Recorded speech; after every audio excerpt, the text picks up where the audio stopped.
கூட்டம் தான் முடிஞ்சிச்சு, இன்னும் எதுக்கு உட்கார்ந்துருக்கீங்கன்னு கேட்கறான். அந்த கூட்டம் சொல்லுது, அடுத்த கூட்டத்துக்கு எங்களை தான் புக் பண்ணி இருக்காங்க.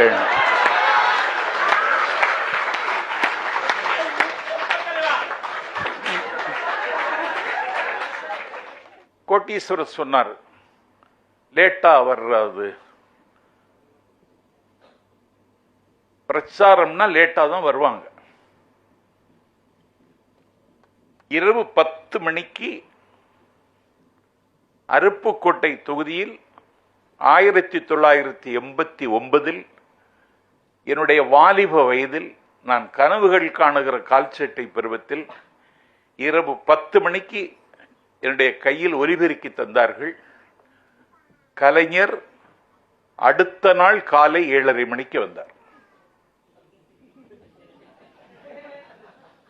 அது வரைக்கும் 9.5 மணி நேரம் நான் பேசினேன்.